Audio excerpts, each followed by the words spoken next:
Hello दोस्तों, हमारे YouTube channel में आपका स्वागत है। जैसा कि आप सभी अभ्यर्थियों को मालूम है कि आज का दिन आप सभी अभ्यर्थियों के लिए बहुत बड़ा रहा, क्योंकि यहाँ पर बहुत बड़ी अपडेट निकल कर आ रही है। चाहे वो वर्ग 1 के अभ्यर्थी हों या 2 या 3 के, सभी के लिए ये अपडेट काफ़ी काम में आने वाली है। और यहाँ पर देखिए, इस अपडेट के कारण बहुत से अभ्यर्थी परेशान भी हो चुके हैं।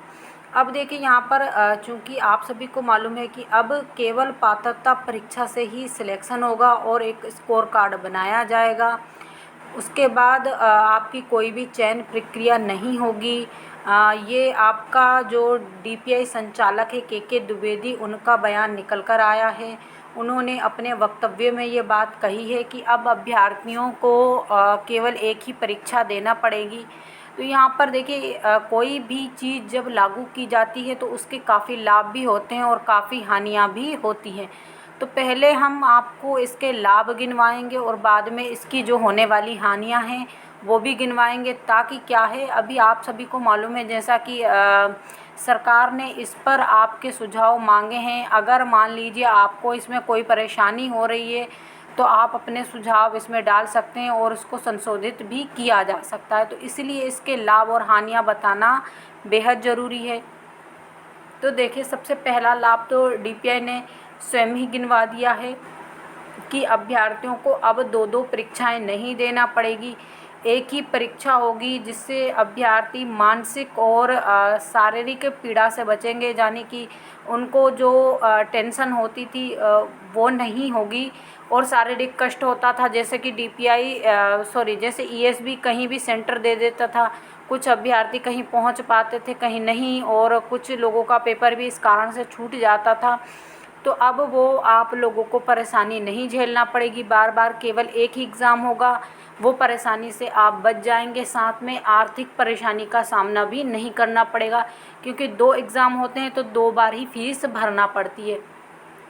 तो डीपीआई ने भी ये चीज़ें आपको गिनवा दी होंगी और ये सब लाभ आपको बता दिए होंगे। साथ में ये भी बताया है कि एक स्कोर कार्ड होगा, जिससे अगर मान लीजिए कि कोई भी अभ्यर्थी, देखिए ये बड़ा फ़ायदा है आप सभी लोगों के लिए। देखिए यहाँ पर अगर मान लीजिए आप लोग कोई भी, हम आप किसी एक पर्सन की बात नहीं कर रहे, कोई भी पर्सन अगर फेल हो जाता है तो, या उसके नंबर कम आते हैं और उसे लगता है कि हमें अपने स्कोर कार्ड में सुधार करना चाहिए, तो लगे लगाए नेक्स्ट ईयर फिर से आपको मौका मिलेगा। वैसे अगर भर्ती चलती रहती थी तो 4-4 5-5 साल भर्ती निकलती नहीं थी और उसका आपको लाभ नहीं मिल पाता था। एक बार भर्ती प्रक्रिया से बाहर हुए तो 3-4 साल के लिए, 3-4 साल नहीं 5 साल के लिए तो बाहर ही हो जाते थे। लेकिन अभी ये फ़ायदा होगा कि अगर आपके स्कोर कार्ड में नंबर कम आए या आप फेल हो गए तो अगले साल फिर से एग्ज़ाम देकर आप अच्छे स्कोर कार्ड बना सकते हैं। तो ये एक फ़ायदा भी है और इसकी हानि भी है, वो भी हम आपको बताएंगे। देखिए यहाँ पर,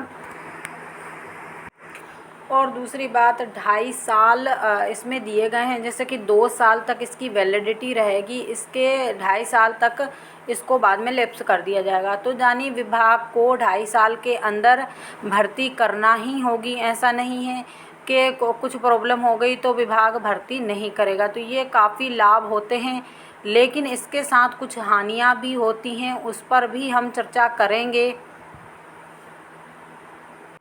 और जैसा कि विभाग स्कोर कार्ड जारी करता है पेपर के बाद, और इसमें क्या होगा, आपने अपने स्कोर कार्ड में अंक देख लिए और उसके बाद अगर आपको लग रहा है कि हाँ आपका सिलेक्शन नहीं हो सकता, तो आप फिर से अपनी पढ़ाई को कंटिन्यू कर सकते हैं और अगले बार फिर से पेपर दे के अच्छे अंक जोड़कर, क्योंकि देखिए यहाँ पर हर साल दर साल पेपर होगा और उन्हीं पदों पर फिर से काउंसलिंग होगी और आप लोगों को बुलाया जाएगा। या फिर यूँ कहिए कि अगर मान लीजिए उसके 2 साल हो चुके, तीसरे साल में फिर से पद निकाले जाएंगे, तो आप अच्छा स्कोर कार्ड करके आप भर्ती प्रक्रिया में बने रहेंगे। तो ये चीज़ें आप सभी को सभी ने बताई होंगी और आप सभी ने समझी भी होंगी, लेकिन इनकी कुछ हानियाँ भी हैं। देखिए इसमें क्या हानि होने वाली है कि आप जैसे मान लीजिए किसी एक पर्सन ने पेपर दिया है, मान लीजिए ये ए विद्यार्थी है, इसने पेपर दिया और इसके कम अंक आए हैं, और ये बी विद्यार्थी है, इसने पेपर दिए, इसके अधिक अंक आए हैं।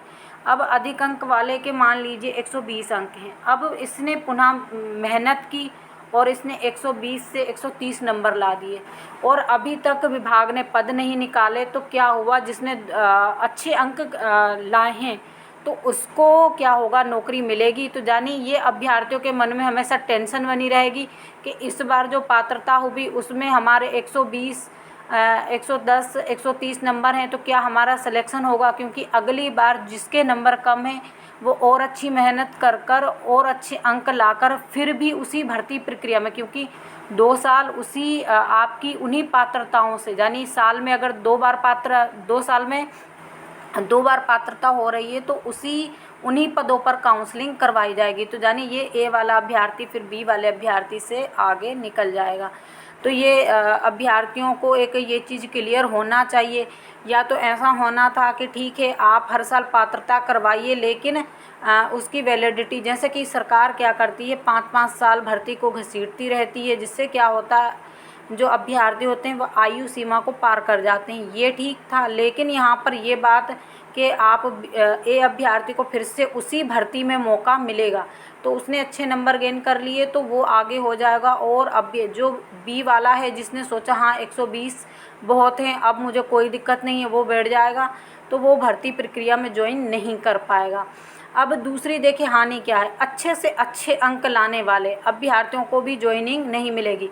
क्यों? क्योंकि यहाँ पर देखिए आपने जैसे मान लीजिए अभी 26 में आपकी पात्रता होती है, 26 वाला पात्रता वाला अभी तो पद निकाले नहीं जाएंगे, अपना स्कोर कार्ड लेके बैठ गया और 120 अंक उसे मिल चुके हैं। अब 27 में फिर से पात्रता हुई और जो अभ्यर्थी फेल हो चुके थे उन लोगों ने भी पात्रता दी और उन्होंने 130 140 अंक लाए या 135 या 125 भी लाए उससे ऊपर। तो क्या होगा, जब आपके पद निकाले जाएंगे, जिसने जो फेल हो चुका अभ्यर्थी था उसको पुनः मौका मिला, क्योंकि उसने गलती की, उसको पछतावा हुआ, वो अच्छे से पढ़ाई करेगा और फिर उसको भर्ती में आपसे पहले मौका मिलेगा। तो ये चीज़ें काफ़ी होंगी। अब दूसरी बात, मान लीजिए जैसे कि विभाग क्या करता है, कोई भी भर्ती में गलतियां बहुत करता है। विभाग जब नोटिफिकेशन निकालता है, अभ्यर्थी याचिका लगाते हैं, याचिका के बाद क्या होता है, कोर्ट में केस चलता रहता है, जिसके कारण क्या होती, पहली काउंसलिंग करवाना विभाग के लिए मुश्किल हो जाता है।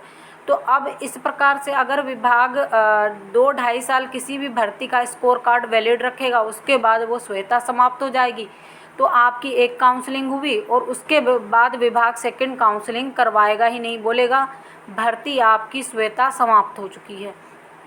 तो यानी आपके स्कोर कार्ड, भर्ती तो समाप्त हुई या नहीं, आपका स्कोर कार्ड समाप्त हो चुका है, क्योंकि अभी वो भर्ती भले चलती रहे। एक पॉइंट ये भी है कि भले मान लीजिए आपने 26 में पात्रता दी और 27 में पात्रता दी, अब 26-27 वालों को 27 में मौका मिला, अब आपकी भले ही भर्ती चल रही है, लेकिन 26 वाले की जो पात्रता है वो 28-29 तक लैप्स हो जाएगी और विभाग को वो मान लीजिए भर्ती समाप्त नहीं भी की तो आपका स्कोर कार्ड लैप्स हो जाएगा। ये आप लोगों के लिए बड़ी प्रॉब्लम निकल कर आने वाली है, क्योंकि विभाग इस तरह से तो फिर काफ़ी अभ्यर्थियों को भर्ती प्रक्रिया से बाहर करेगा। अब कुछ अभ्यर्थियों के कमेंट आएंगे, मैडम ऐसा नहीं होगा, आप गलत बता रही हैं।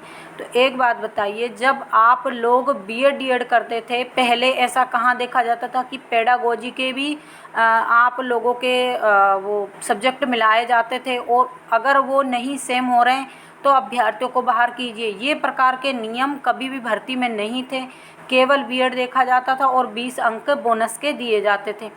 लेकिन अभी विभाग दिन पे दिन नियमों को बदलता जा रहा है, तो आगे आने वाले समय में इस प्रकार की दुविधा भी अभ्यर्थियों के सामने आने वाली है। कुछ अभ्यर्थी बाद में हमारी चीज़ों को, बातों को और जो हमने बताया है उन सब चीज़ों को याद करेंगे और बोलेंगे बिल्कुल सही कहा था।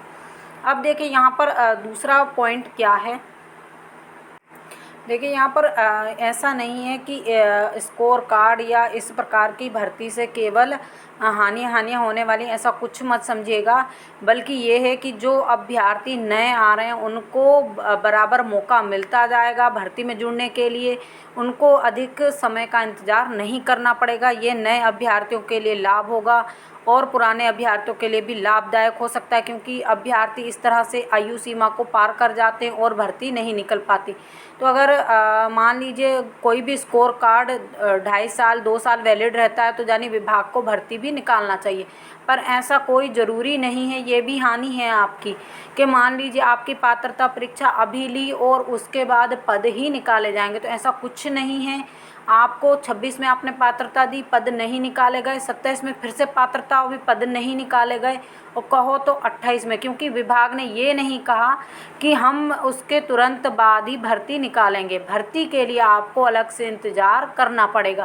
पहले क्या होता था, पहले पद बताए जाते थे और फिर क्या होता था, आपकी जो भर्ती आती थी आप उस पर वो फोकस करते थे। और दूसरी बात, 3 साल के लिए वैलिड रहती थी भर्ती, और बात वही है, सिर्फ 6 महीने का अंतर है। लेकिन क्या है कि पहले पद बता दिए जाते थे, अब पद नहीं बताए जाएंगे, ये सबसे बड़ी बात।